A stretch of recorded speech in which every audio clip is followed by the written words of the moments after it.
Okay, so here's my story. Back when I was 19, I was fired from my job as a barista. I didn't have much motivation after high school to go to college and get a degree. My parents kept saying that in a year, I'll be kicked out of the house if I don't find another job. But the problem was, I hated working normal jobs. Like, I hated the idea of having a boss and them controlling every aspect of my life. And that's when I found out about OnlyFans. My one friend told me she does it full time, and it's her only source of income.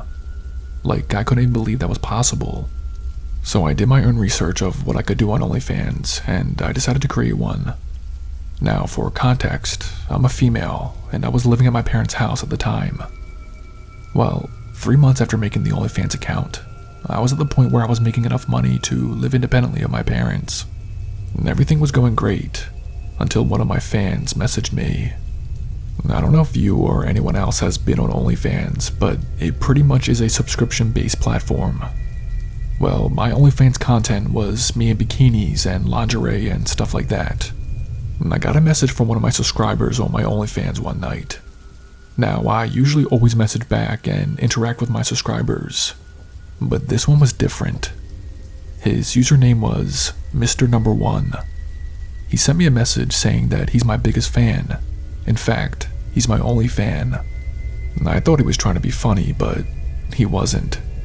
He told me to delete all my other subscribers and just let him be my only fan.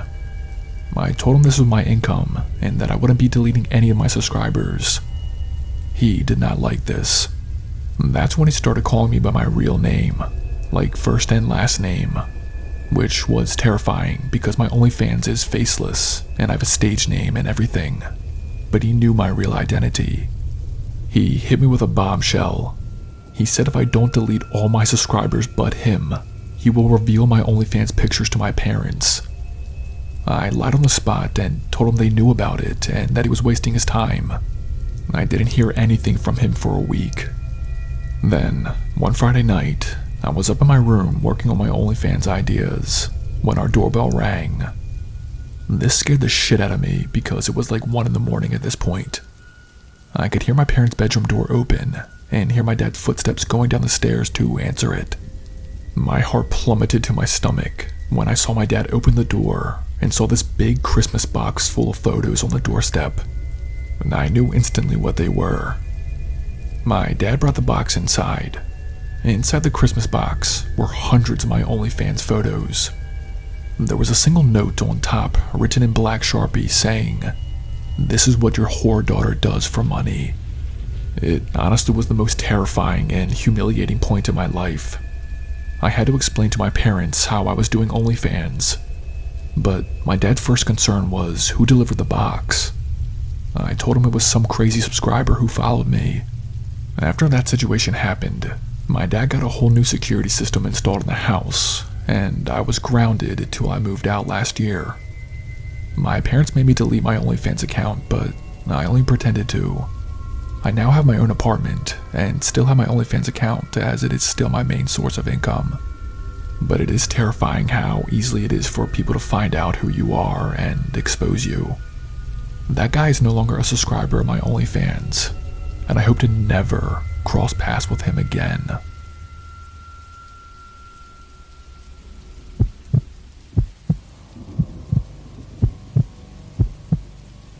Okay, so I'll remain anonymous on this one because of what I do. So I have an OnlyFans account, and I do use it as my main source of money. In fact, it's something that me and my boyfriend do together as a business.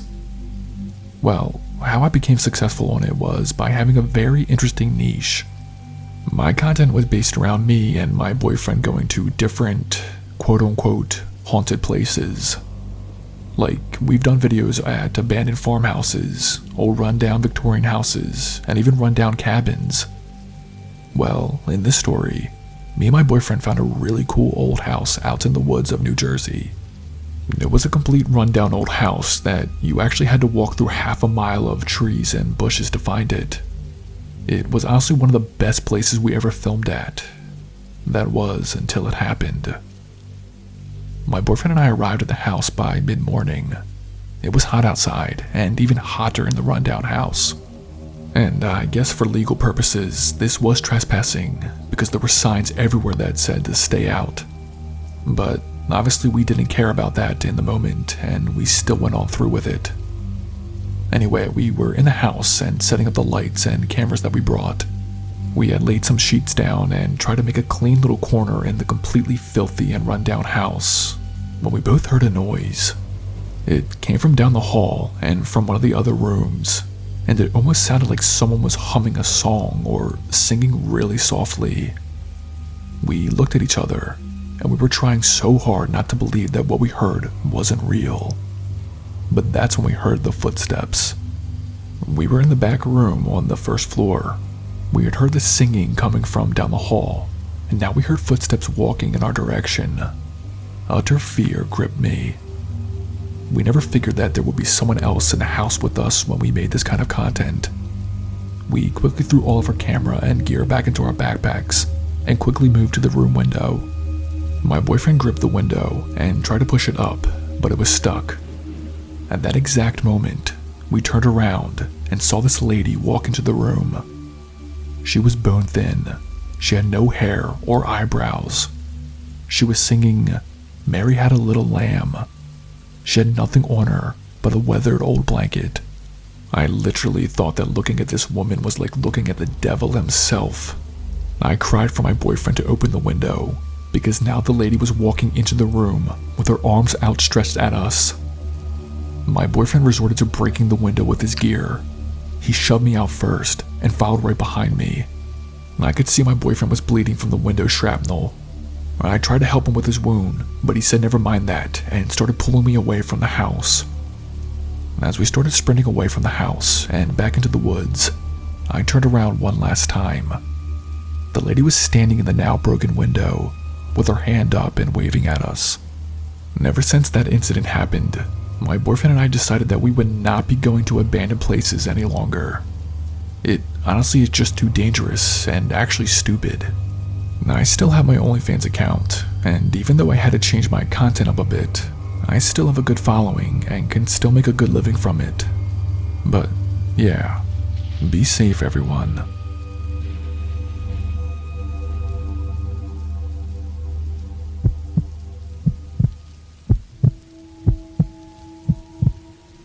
Okay, so let my story be a warning to anyone who wants to start an OnlyFans or just have social media in general. So, I have an OnlyFans. I honestly don't take it that seriously though. I post a couple of pictures a month, if that. And for context, I'm a 21-year-old female who still lives with her parents. I don't have that many subscribers to my account, but I do have a decent amount. Well, one night I was just responding to some of the messages that I gotten on OnlyFans when I saw that I had a brand new message. It was from someone by the username of Jack D. Jack D messaged me on OnlyFans and said that I'm the most beautiful creation that God has ever made. He even tipped me $100 with that message. So I thanked him for his tip and his kind words. He said that tip was nothing, and if I was to become his wife, I'd be living in a mansion in Hollywood and driving the best cars and eating the best food. Now, I do hear this a lot from men. Especially with OnlyFans, some guys really lead with their wallets and always promise me this extravagant lifestyle if I'd be with them. As nice as these offers are, I always decline them simply because I do not know who these men are, and I did the same thing with Jack D. However, when I kindly rejected his offer to be his wife, he did not take that very well. He started saying that I'm just this typical e-girl whore who's just in it for the money and all this nasty stuff. I was about to block him when he sent me a screenshot of my personal Instagram. He said that he knows who I really am and my whereabouts, and if I don't be his wife right now, there will be consequences. Now, I do get the odd weirdo and creep from time to time, but this guy was just nuts and had somehow actually gotten a hold of my personal social media accounts. I didn't even respond and just blocked him on OnlyFans. The next night, I got a message from some unknown random Instagram user. I opened it up and saw that it was that Jack D guy again. He said he's never far away from me and I will be his wife. Again, I did not respond to this and just blocked him and made my Instagram private. A few days after that happened, my dad had called me down into his office that he used for work. He was on his computer and asked me to take a look at something. He had the cameras that were all around our house pulled up on the screen. He was rewinding some footage, then hit pause. The one frame he was looking at was on the side of the house where my bedroom was. He clicked play, and in the footage, out of the darkness, someone crept up to the side of the house and was looking in my bedroom window. I nearly cried that I was so scared. He said this footage was from last night and asked if I knew anything about it. I told my dad lately I did have this weird guy online say he was going to find me and harm me if I did not marry him. My dad was fuming and ended up calling a detective over to the house. There is an open investigation going on right now, but there hasn't been any more messages or instances with this guy creeping around our house or looking in my bedroom. I guess I can't actually prove that it's the Jack D guy from OnlyFans, but my heart is telling me that it absolutely is. I've honestly been terrified to go to bed. Knowing that he's looking at me in my bedroom while I'm asleep just disturbs me to the point where I can't describe it. My dad has been great though, and we are currently staying as safe as possible until this investigation is complete.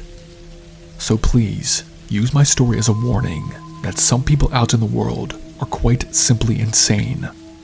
I'll be sure to let you know if there are any updates. Thanks for listening.